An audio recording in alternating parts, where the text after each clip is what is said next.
স্টেথোস্কোপের গাটা ঠান্ডা, ভাঙা চশমাটা চুপ, হাসি মুখে মেয়েটা ফটোর ফ্রেমে, সামনে জ্বলন্ত ধূপ।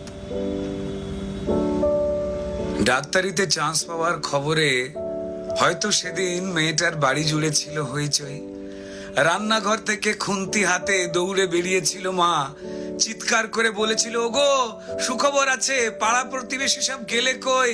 ওগো মেজ বৌদি শুনছো, মেয়ে তো ডাক্তারিতে চান্স পেল। এই রুনুর মা, আরে বাবা আমার মেয়ের খবর তোমাদের কি কানে গেল? মেয়ে আমার আরজি করে ডাক্তার হতে চললো। জানো বৌদি, মনে হয় গত জন্মের পুণ্য হয়তো এবার সত্যি হয়ে ফললো। আত্মীয় স্বজন হেসে উত্তর দিয়েছিল, ব্যাস আর চিন্তা কি বৌদি, তোমার মেয়ে তো আমাদেরও মেয়ে, অসুখ বিসুখ মানে এবার এ বাড়িতেই ডাক্তার। মা বলেছিল, আরে কি যে সব বলো বৌদি, এসব না তোমাদের বাড়াবাড়ির আবদার।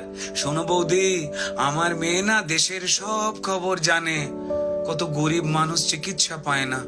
আরে বাবা, তাদেরও তো বাঁচাতে হবে প্রাণে। ঠাম্মা পাশের ঘর থেকে বেরিয়ে বলেছিল, হ্যাঁ তোরা আমায় কি একটু কথা বলতে দিবিনি? তা বলি গলায় স্টেথোস্কোপ ঝোলার পর আমাদের চিনতে পারবে তো আমাদের এই ছোট্ট ডাক্তার নেই? সেই স্টেথোস্কোপের গাটা ঠান্ডা, ভাঙা চশমাটা চুপ, হাসি মুখে মেয়েটা আজ ফটোর ফ্রেমে, সামনে জ্বলন্ত ধূপ। টানা 36 ঘন্টার ডিউটি দিয়ে মুমূর্ষু রোগীর সেবা করে, বন্ধুদের সাথে খাবার খেয়ে গলার স্টেথোস্কোপটা খুলে মেয়েটা ঢুকেছিল সেমিনার ঘরে।